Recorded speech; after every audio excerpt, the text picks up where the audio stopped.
क्या कानून का राज्य न्यायपूर्ण राज्य हो सकता है? देश में छोटे बड़े न्यायालयों की जितनी शाखाएं हैं, समाज में उनकी जैसी हैसियत और पैठ है, उसे देखकर भला कौन इस उक्ति पर विश्वास करेगा कि कानून और न्याय एक दूसरे के पूरक और अनुवर्ती है? क्या कानून का राज्य न्यायपूर्ण राज्य हो सकता है?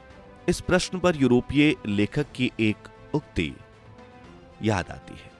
कानून की अप्रासंगिकता पर टिप्पणी करते उसने कहा था कि दुनिया के सभी कानून व्यर्थ हैं, इसलिए भले आदमी को कानून की जरूरत नहीं होती, जबकि बुरा आदमी कानून से सुधारा नहीं जा सकता।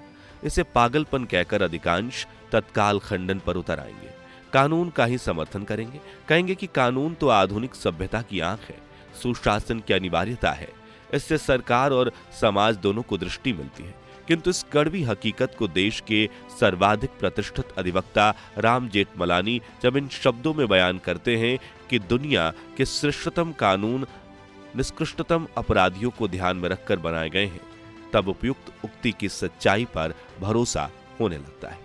ध्यानपूर्वक देखा जाए तो कानून आधुनिकता की अभिजातीय नकाब है, सभ्यता का चमकीला आवरण है। यह उन लोगों के लिए ढाल है जो इसे समझते बूझते हैं, पर जो रोटी रोजी में उलझे हुए हैं, उनके लिए कानून की जटिल धाराएं अवसर आने पर फांसी का फंदा बन जाती हैं। केवल कानून का राज्य न्याय का राज्य नहीं हो सकता, इसलिए कि कानून के जटिलताओं को समझना सामान्य बुद्धि विवेक के बाहर होता है।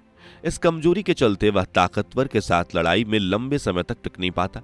इसके एकाधिक अपवाद हो सकते हैं। इसके बावजूद कानूनी पेचीदगियों के आगे आम आदमी आसानी से कानूनी जटिलताओं में उलझ कर रह जाता है। परिणाम स्वरूप वास्तविक न्याय उसकी पहुंच से निरंतर दूर होता जाता है। क्षमता से अधिक न्यायालयों में मुकदमों का होना, आरोप पत्र दाखिल करने में देरी, गवाहों के तिथि पर न आने, कभी कभार कोर्ट खाली होने और कानूनी प्रक्रिया की जटिलता मुकदमों के निस्तारण में रुकावट पैदा करती हैं।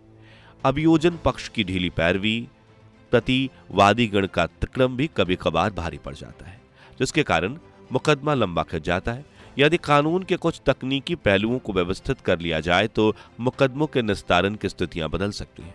यदि ऐसा है तो न्याय की व्याख्या कैसे की जाए? कैसे माना जाए कि न्याय हुआ है? उसको तय करने में मापदंड क्या है? उसकी प्रणाली क्या हो?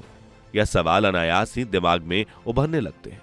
वैसे संविधान की व्याख्या का अधिकार सुप्रीम कोर्ट को दिया है, लेकिन यह न्याय की व्याख्या नहीं है। प्राचीन भारत में राजा ही न्यायाधीश था। राजा का निर्णय ही उच्चतम न्याय था और अंतिम न्याय था।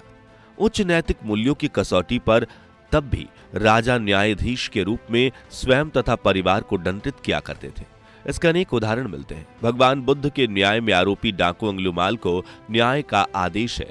जिन परिवार की हत्या अंगुलीमाल के द्वारा की गई थी, उसी पीड़ित परिवार से अंगुलीमाल को दंड तब न्याय माना गया है।